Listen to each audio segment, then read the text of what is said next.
Nós trazemos uma saudação a todos os irmãos e irmãs da Igreja Batista da Graça. É um privilégio nós podermos contar com essa oportunidade e com este recurso para compartilhar a palavra de Deus.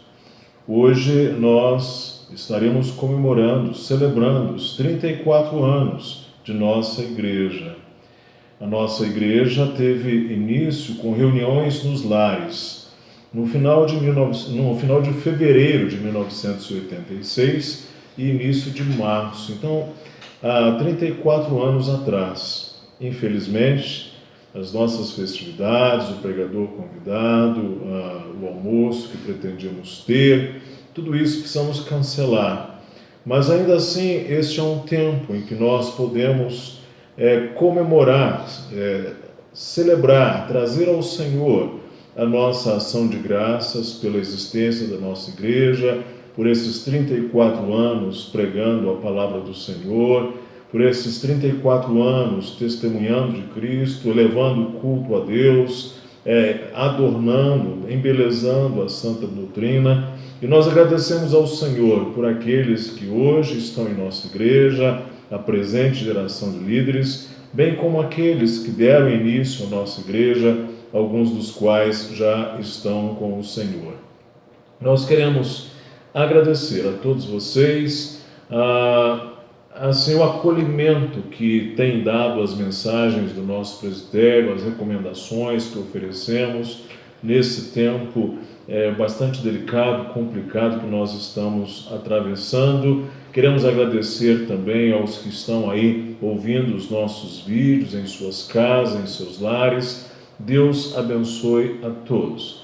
As nossas atividades coletivas e os nossos cultos públicos foram cancelados ou pelo menos adiados, mas isto é uma oportunidade para que nós possamos valorizar e talvez até reforçar e quem sabe resgatar o hábito dos devocionais nos lares. Você pode fazer isso individualmente, nós podemos fazer isso com as nossas famílias, os casais podem realizar o seu devocional juntos. Enfim, esse é um momento muito bom para nós valorizarmos todo tipo de investimento na devocionalidade, na espiritualidade no âmbito das nossas famílias. Nós esperamos em Deus que todos vocês levem em consideração aquelas recomendações que nós demos para o culto familiar, o culto doméstico, de uma maneira simples. Abra a Bíblia, cante louvor, faça oração, e assim você já está fazendo algo fundamental junto à sua família e que nós consideramos aí de extrema crucialidade nesse momento que nós estamos vivendo. Nós esperamos em Deus que esse tempo de exceção seja o mais rápido possível, que logo nós possamos voltar a nos reunir com a graça do Senhor, com alegria, com júbilo em nossos corações. Mas nós também temos assim uma inclinação, nós tendemos a imaginar e cremos que a Igreja de Cristo será muito abençoada nesse tempo, será fortalecida, sairá com a sua fé mais robusta, com um testemunho mais vibrante. Nós cremos que a Igreja do Senhor haverá de sair deste momento mais fortalecida em toda a face da terra. E que Deus, o Pai de nosso Senhor Jesus Cristo, Deus que nos trouxe o Evangelho, há de ser glorificado em meio a esta condição difícil que estamos vivendo. Eu gostaria agora de orar com você, pedir que Deus abençoe você grandemente nesse momento. Você pode aí, onde está, orar comigo.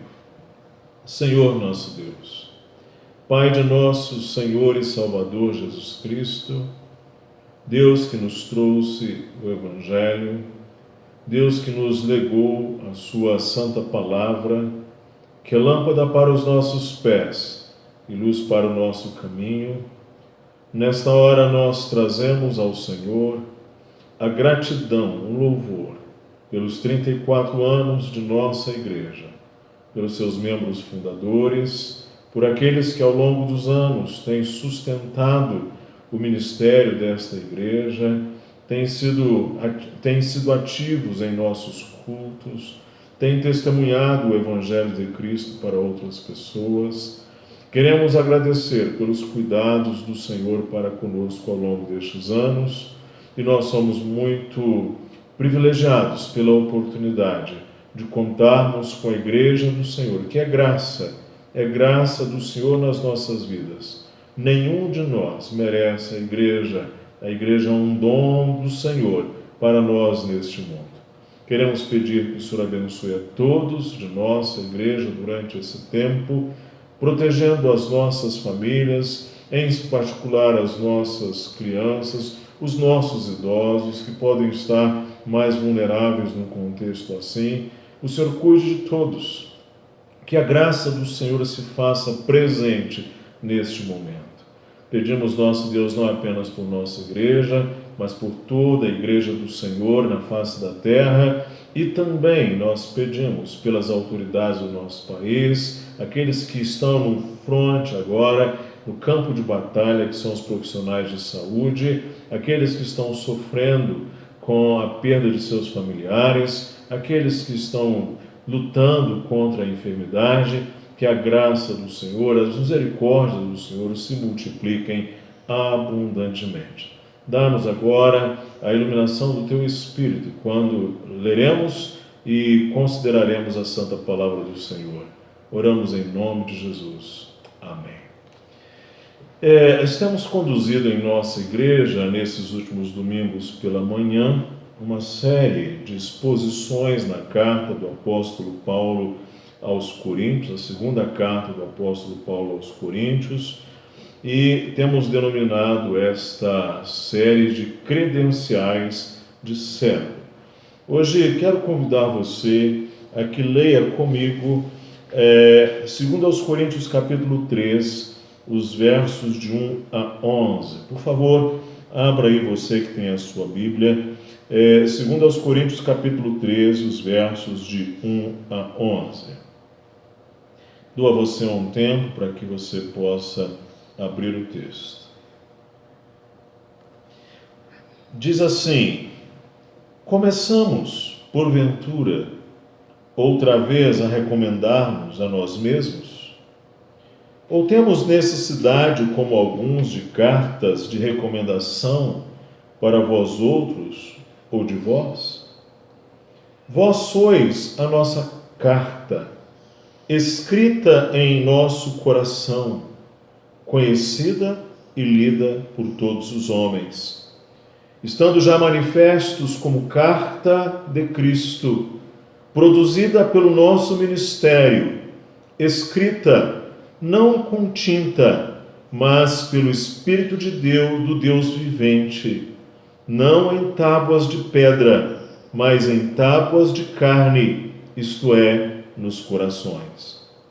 E é por intermédio de Cristo que temos tal confiança em Deus. Não que por nós mesmos sejamos capazes de pensar alguma coisa como se partisse de nós, pelo contrário, a nossa suficiência vem de Deus, o qual nos habilitou para sermos ministros de uma nova aliança, não da letra, mas do Espírito, porque a letra mata, mas o Espírito vivifica. E se o ministério da morte, gravado com letras em pedras, se revestiu de glória, a ponto de os filhos de Israel não poderem fitar a face de Moisés por causa da glória do seu rosto, ainda que desvanecente, como não será de maior glória o ministério do Espírito? Porque se o ministério da condenação foi glória, em muito maior proporção será glorioso o ministério da justiça, porquanto, na verdade, o que outrora foi glorificado, neste respeito, já não resplandece diante da atual sobre excelente glória, porque se o que se desvanecia teve sua glória, muito mais glória tem o que é permanente. Sabe, irmãos, os materiais de escrita propiciaram grandes revoluções na forma de escrever. A escrita marcou uma importante inflexão na história da humanidade. Tanto é que convencionou-se chamar o período de pré-história ao período em que ainda não se tinha a escrita. Os materiais de escrita, os recursos, a tecnologia para escrever tem trazido grandes revoluções. Por exemplo, eu quando estudei no seminário, mesmo na faculdade posteriormente, eu ainda fazia os meus trabalhos acadêmicos com a máquina de escrever. Mas tão logo comecei a usar o computador, lá pelos idos de 1992, 93, o que fiz? Eu aposentei de vez a minha máquina de escrever.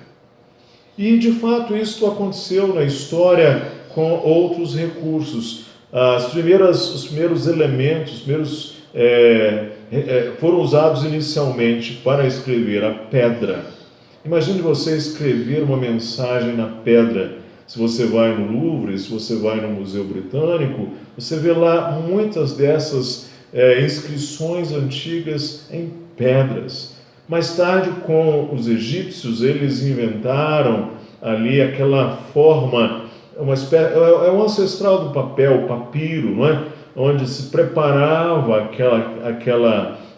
a capa daquela planta, não é? E daquela cana, e então se fazia ali um preparo adequado e se escrevia. Era um material muito perecível, até que lá em Pérgamo, cidade da Ásia Menor, começou-se então a tratar a pele de carneiro especialmente, deixando-a bem fininha, bem preparada para escrever, e aquilo chamou-se então de pergaminho, não é? Um material muito mais durável e muitos dos quais ainda temos preservados nos dias de hoje. E observe que quanto mais facilmente manipulável o recurso da escrita, tanto mais a possibilidade de a alma humana se expressar. Ou seja, na medida em que você tem um material fácil de escrever, mais o espírito do homem pode se expressar, pode se comunicar naquilo que se escreve. E assim, tanto mais o espírito do ser humano pode ser projetado, então, e legado para a sua posteridade. Num livro, por exemplo, a gente lê bastante do espírito de seu autor. Quando apanhamos um livro, nós podemos ler, compreender um pouco de sua inteligência, de sua criatividade, por vezes de sua história, de sua sensibilidade. Mas os escritos mais pessoais sempre foram as cartas. Aquele era um mundo em que as grandes distâncias e as imensas dificuldades nas comunicações valorizavam, então, os escritos pessoais enviados, às vezes, para contextos de grande distância. É o caso, por exemplo, dessa carta do apóstolo Paulo, a segunda carta aos Coríntios. E muito comum naqueles dias, e então, eu diria que ainda permanece de alguma maneira essa prática, eram as cartas de recomendação, também chamadas de cartas de referência. Era assim, alguém precisava de uma recomendação, apanhava de uma autoridade uma carta, esta pessoa então, que era aquele que estava sendo recomendado, levava assim em mãos, portanto, ao portador, aquela correspondência que ia lacrada, geralmente fechada com um selo, e quando essa pessoa chegasse diante do destinatário, ele entregava a carta que lhe dizia respeito, não é? Dizia respeito a ele mesmo, era uma espécie de apresentação, de referência, de recomendação, repito, e então a carta era aberta ali pelo destinatário no momento em que o portador entregava a correspondência. Aqui nesse texto, o apóstolo fala exatamente destas cartas de referência ou cartas de recomendação. O pano de fundo, como nós já vimos nos capítulos anteriores, era que o ministério de Paulo estava debaixo de algum questionamento ali em Corinto. Já vimos algumas hipóteses, algumas possibilidades do porquê disso estar ocorrendo, e talvez judeus ou judaizantes, trazendo cartas de recomendação, estavam investindo contra o trabalho que o apóstolo Paulo realizara ali. E assim, alguns homens, talvez judeus ou judaizantes, estariam almejando algum protagonismo entre os coríntios e para isso precisavam ofuscar o brilho ou a glória do ministério do apóstolo Paulo. Entretanto, como nós vimos no capítulo 2, nos últimos versos, ele diz: entretanto, Deus sempre nos conduz em triunfo, nós não estamos como tantos outros mercadejando a palavra de Deus, antes em Cristo é que falamos na presença de Deus com sinceridade e da parte do próprio Deus. E o que nós vemos aqui agora o apóstolo Paulo oferecendo assim a sua defesa para a glória, para a excelência e para a superioridade do seu ministério. Nos versos de 1 a 6, aqui no capítulo 3, o texto que lemos, nós vemos a grande recomendação do apóstolo junto aos coríntios, que eram eles mesmos, que eles eram a carta de Cristo, escrita por ele como ministro da nova aliança. E nos versos de 7 a 11, você tem a excelência e superioridade da nova aliança. Em resumo, a defesa de Paulo para a glória, excelência e superioridade do seu ministério que estava em questão, talvez até por conta dos judeus ou judaizantes que estavam assediando os crentes em Corinto. Você observe dos versos de 1 a 3, o apóstolo diz assim: começamos porventura outra vez a recomendar-nos a nós mesmos, ou temos necessidade, como alguns, de cartas de recomendação para vós outros ou de vós? Vós sois a nossa carta, escrita em nosso coração, conhecida e lida por todos os homens, estando já manifestos como carta de Cristo, produzida pelo nosso ministério, escrita não com tinta, mas pelo Espírito do Deus vivente, não em tábuas de pedra, mas em tábuas de carne, isto é, nos corações. Os crentes coríntios são a carta de recomendação escrita por Cristo, debaixo da instrumentalidade do ministério de Paulo, carta esta que está aberta diante de todos os homens. E Paulo diz então que seu testemunho ou recomendação são os próprios coríntios, a mudança que se produziu em suas vidas e condutas era a única recomendação que ele tinha para apresentar. O apóstolo Paulo diz: a carta, a nossa referência são vocês mesmos. E aí veja os versos de 4 a 6. E é por intermédio de Cristo que temos tal confiança em Deus, não que por nós mesmos sejamos capazes de pensar alguma coisa como se partisse de nós. Pelo contrário, a nossa suficiência vem de Deus, o qual nos habilitou para sermos ministros de uma nova aliança, não da letra, mas do Espírito, porque a letra mata, mas o Espírito vivifica. Paulo aqui salienta nesses versos que, não obstante de eles serem, os coríntios serem, a sua carta de recomendação, quem de fato escreveu a carta foi Cristo, uma vez que ele, Paulo, era inteiramente insuficiente para esta obra. No século XIX, particularmente no período da escravidão entre os norte-americanos, uma senhora chamada Harriet Beecher Stowe publicou um romance muito conhecido que se chamou A Cabana do Pai Tomás. E esse romance se tornou altamente impactante na sociedade norte-americana e produziu ali, alimentou grandemente o sentimento anti-escravocrata. Para que você tenha uma ideia, em apenas um ano essa obra escreveu mais de 300 mil, vendeu mais de 300 mil exemplares. E ela foi uma obra muito elogiada, muito referendada, inclusive por pessoas bastante conhecidas. E um dia alguém indagou como é que ela conseguiu escrever aquele romance. E a senhora Stowe disse o seguinte: eu, a autora da Cabana do Pai Tomás? Com certeza não. Eu poderia dominar a história e escrever sozinha? Foi Deus quem escreveu.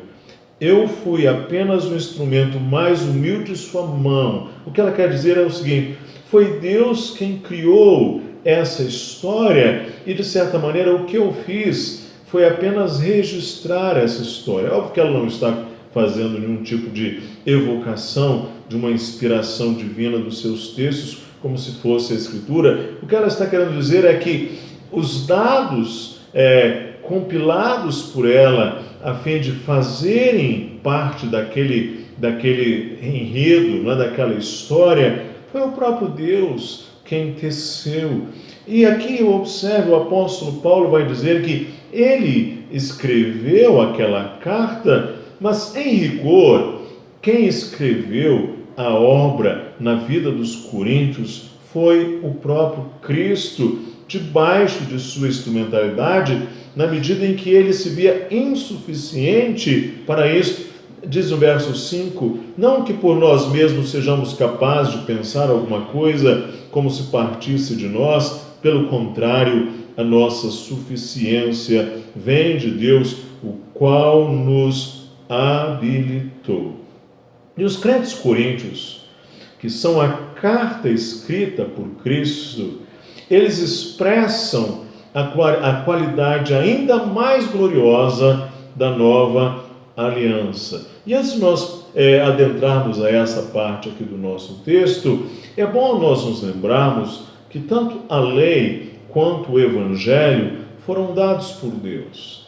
Ou seja, lei e evangelho nasceram no coração de Deus e são bons. Eles cumprem, têm naturalmente finalidades ou propósitos distintos, diferentes. Eles cumprem propósitos diferentes na relação de Deus com o seu povo, na relação de Deus com este mundo, mas eles vieram do Senhor. E você observe aí que no verso 7 se diz: e se o ministério da morte, gravado em letras em pedras, se revestiu de glória. Então, observe aí, o apóstolo diz que nesta nova aliança, escreve-se no coração e não externamente em uma tábua de pedra. Ele diz lá, verso 2, vós sois a nossa carta escrita em nosso coração, conhecida e lida por todos os homens, estando já manifestos como carta de Cristo, produzida pelo nosso ministério, escrita não com tinta, mas pelo Espírito de Deus vivente, não em tábuas de pedra, mas em tábuas de carne, isto é, nos corações. Esta nova aliança escreve-se no coração e não externamente em uma tábua de pedra. O apóstolo dirá ainda dos versos 7 a 11, aquele ministério se revestiu de glória. a ponto de os filhos de Israel não poderem fitar a face de Moisés, por causa da glória do seu rosto, ainda que desvanecente, como não será de maior glória o ministério do Espírito? Porque o seu ministério da condenação foi glória, em muito maior proporção será glorioso o ministério da justiça, porquanto, na verdade, o que outrora foi glorificado neste respeito já não resplandece diante da atual sobreexcelente glória, porque se o que se desvanecia teve sua glória, muito mais glória tem o que é permanente. O apóstolo então dirá que nesta nova aliança, na qual os crentes coríntios são a carta aberta de Cristo, mediante a chamada do Evangelho e a ação vivificadora do Espírito, tem um resplendor maior quando comparada à anterior. E ele dirá ainda mais que vai comparar, quando Moisés desceu lá do Sinai, o seu rosto era resplandecente e os filhos de Israel não podiam fitar a face de Moisés por causa da glória do seu rosto, mas aquela glória, ela se desvanecia, ela passava. Mas agora o apóstolo dirá que há uma glória que não se desvanece, é muito superior, não é aquela glória do ministério da condenação, mas é o ministério da justiça, ou seja, o ministério do Evangelho, já que a justiça de Deus se revela no Evangelho. E ele vai dizer, porque se o que se desvanecia teve sua glória, muito mais glória tem o que é permanente. Ora, ao usar essas palavras aqui nesse texto, o apóstolo está então oferecendo com uma argumentação inteligente, sutil e bastante de uma riqueza teológica muito grande. Ele está defendendo a glória, a excelência e superioridade do seu ministério, que estava em questão, talvez até por conta dos judeus, os judaizantes, que estivessem assediando os crentes em Corinto. Sabe, irmãos, o que a gente pode ver desse texto? E estamos procurando ser bem sucintos aqui. Em primeiro lugar, todo cristão é uma carta de referência aberta diante dos homens que oferece alguma mensagem acerca de Cristo. Você que está aqui, você irmão, você irmã, você que é parte do corpo de Cristo, você é uma carta de referência aberta diante dos homens que oferece alguma mensagem acerca do nosso Senhor Jesus Cristo. O apóstolo Paulo, escrevendo em 2 Tessalonicenses, no capítulo 2, ele dirá nos versos de 1 a 12, aliás, 1 Tessalonicenses, capítulo 2, os versos de 1 a 12, ele vai falar do seu proceder, ele vai falar da maneira como ele lidava, e ele vai dizer, verso 8, ele dirá assim: porque nós, irmãos, estávamos prontos a oferecermos não somente o Evangelho de Deus, mas igualmente a própria vida, por isso que vos tornastes muito amados de nós. Ele vai então evocar o seu próprio exemplo. Ele dirá que os cristãos ali são como astros, luzeiros no mundo. Ele dirá que somos luzeiros diante desse mundo caído. Essas são ilustrações bem interessantes para manifestar o nosso testemunho como carta de referência de Cristo, aberta diante de todos os homens. Você e eu, de alguma maneira, estamos comunicando alguma coisa acerca de Cristo. E esse texto também do apóstolo aqui aos Coríntios nos mostra que a melhor credencial de um ministro, bem como a melhor credencial de uma igreja, é a qualidade das vidas que se produz nesses ministérios.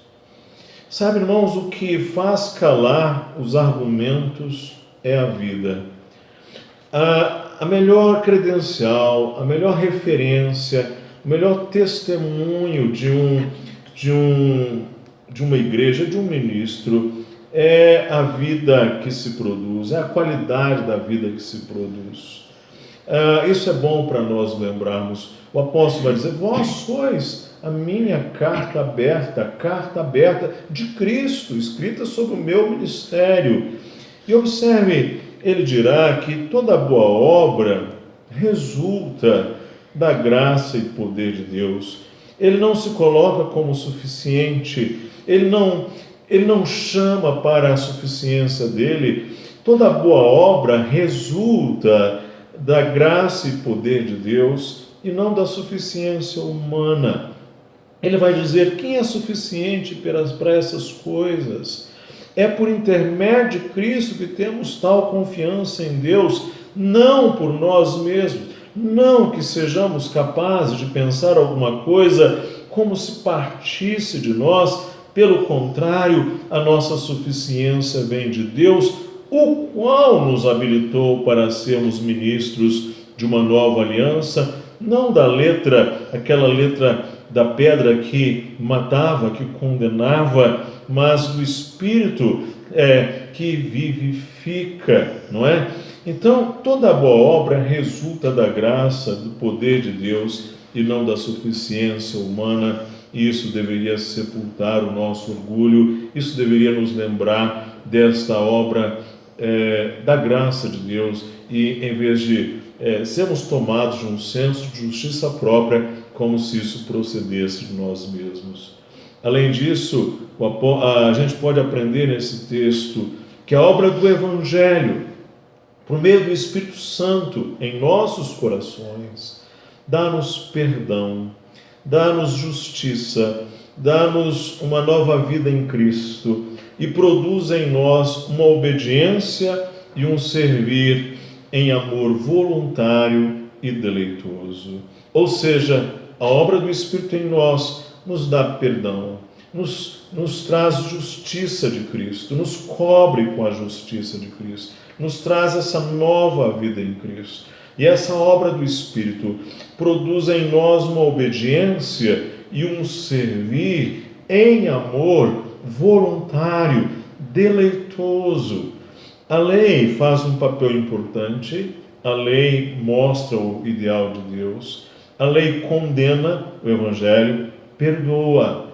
A lei mostra o nosso dever, o Evangelho capacita.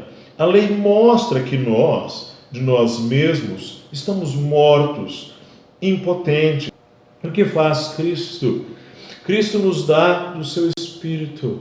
Esse Espírito que, permitam-me, vai escrevendo a imagem de Cristo em nós. A carta que somos. Não somos porque nós mesmos somos bons, ou porque somos melhores do que outros, ou porque adquirimos esta condição, essa possibilidade de sermos carta de Cristo por nossos méritos, por nossa qualidade, por nossos esforços, porque somos de uma igreja melhor do que aquela, ou isso, ou aquilo outro, e como se essas coisas fossem fruto de uma obra humana. Não, é tudo pela graça. A carta que nós somos, não somos de nós por nós mesmos, somos uma carta aberta, porque Cristo vem escrevendo a sua imagem em nós. Sabe, irmãos, quando nós saímos ao mundo, nós temos a responsabilidade, uma responsabilidade que nos atemoriza e inspira, de nós sermos cartas abertas, de nós sermos, por assim dizer, permitam-me, propagandas de Cristo e de sua igreja. E que responsabilidade é esta? Você é, de alguma maneira, uma propaganda, boa ou má. E você assiste, provavelmente, os canais de TV, ou no rádio, ou usa algum outro instrumento de mídia, e você sabe que há propagandas muito ruins e há propagandas boas. Você é uma espécie de propaganda de Cristo. Ou seja, e da igreja, e você quer descobrir a essência de uma pessoa, aguarde até que tal pessoa atravesse uma crise. Não é verdade? Nós conhecemos as pessoas quando essas pessoas atravessam crises. Ali que a essência dessas pessoas realmente vem à tona, transparece com nitidez, com clareza. E nós agora estamos atravessando claramente um momento de crise. Talvez uma crise sem precedente. Sob um aspecto, eu até dizia esses dias, é como uma terceira guerra mundial. Embora não nos peçam agora para ir para os campos de batalha, nos pedem para ficar em nossas casas, nós estamos travando uma batalha no mundo todo, não é verdade? Vidas estão, pessoas estão morrendo, pessoas estão sofrendo, os médicos estão dando duro, estão trabalhando com labor. Em alguns lugares como a Itália, em alguns momentos na China, na Espanha, e mesmo aqui no Brasil já em alguns contextos, as preocupações são grandes, as lutas são grandes. Nós temos aí então o Covid-19, o coronavírus, está mostrando a fragilidade do ser humano, trazendo-nos para essa realidade, sacudindo-nos, balançando as nossas estruturas, chamando-nos para a realidade de que nós somos seres que passam, que a nossa vida é um vapor, que nós somos sombra, que nós somos breve pensamento, que nós somos como o dia de ontem que se passou, que nós somos como a erva. Ou seja, esse momento está mostrando a fragilidade do ser humano e ainda mais diante da simplicidade letal de um organismo pequenino, que é o vírus. E como nós, cristãos, nos comportamos em um contexto como esse? Como nós, eu e você, podemos nos comportar? Como nós podemos dar testemunho de Cristo, ser carta de recomendação da obra do Espírito vivificante em nossas vidas, desse ministério da nova aliança em nossas vidas? Como nós podemos dar boa referência de Cristo neste contexto? Ora, podemos expressar a nossa confiança no Senhor, mostrar onde está a nossa fé. Nós não cantamos em nada ponho a minha fé senão na graça de Jesus. Podemos ser mais confiantes, podemos mostrar onde está a nossa segurança, que não está nas nossas provisões, nos nossos recursos, está no Senhor. Nós nem sabemos em que condições o nosso país vai sair disso, nem eu sei, você também não sabe. Nós não sabemos como as coisas terão o seu desenlace. Então, mas ainda assim nós podemos trazer uma palavra de segurança, mostrar onde está a nossa segurança. Podemos trazer uma expressão de sabedoria, uma palavra de sabedoria que traga discernimento, que traga critério, que traga medida a muita gente agindo nesse tempo de uma forma muito pouco sábia, gente perversa, gente tola, gente iníqua, gente insensata, gente avarenta, enfim. Nós podemos agir como filhos da luz de uma maneira sábia, com iniciativas sóbrias. Esta é uma razão porque as igrejas, a nossa igreja, está procurando se cercar, contribuir para a nossa cidade, para a nossa comunidade, para o nosso estado, que aliás é um ponto central, né, desta epidemia aqui no Brasil, dessa pandemia aqui no Brasil, é o estado de São Paulo, a cidade de São Paulo. Nós estamos aqui ao lado. E então, com iniciativas sóbrias, com procedimentos sóbrios, inclusive nas nossas redes sociais, é bom que nós tomemos cuidado com aquilo que nós falamos, com aquilo que nós postamos, com as mensagens que nós colocamos. Vamos ser mais sóbrios, vamos nos ater. Às vezes uma pessoa traz uma palavra tão importante numa rede social, uma palavra ali de um especialista, de um médico, logo vem alguém e coloca ali uma piada, um meme.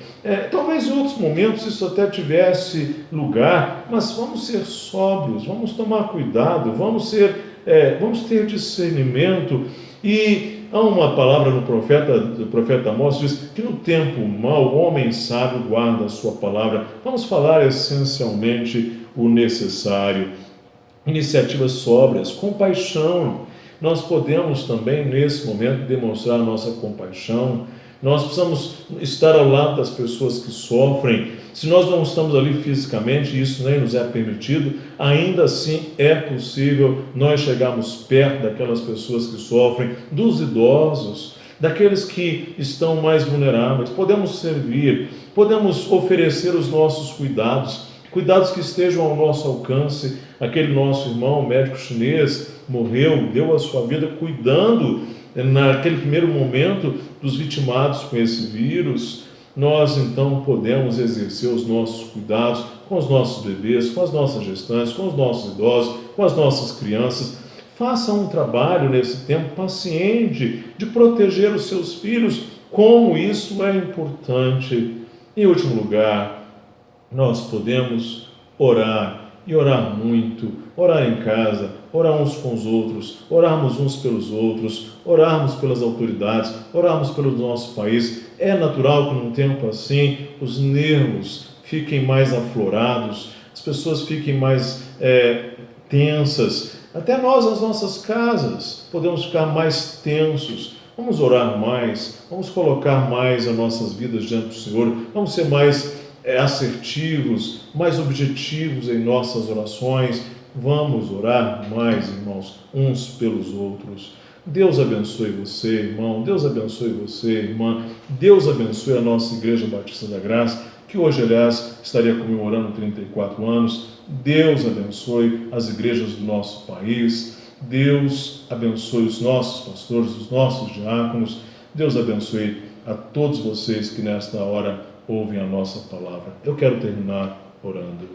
Senhor Deus, nós somos cartas de Cristo, abertas diante deste mundo. Cartas que deveriam ser de boa recomendação. E nós pedimos ao Senhor que o Espírito de Deus que escreve em nossos corações conceda-nos mais graça de sermos uma boa carta, uma boa recomendação, que exalte e louve e adorne e manifeste a glória do nosso Senhor Jesus Cristo. Agradecemos pelo ministério glorioso do Evangelho que chegou até nós. Louvamos e agradecemos em nome de Jesus. Amém. Deus abençoe a todos e muito obrigado pela atenção de todos.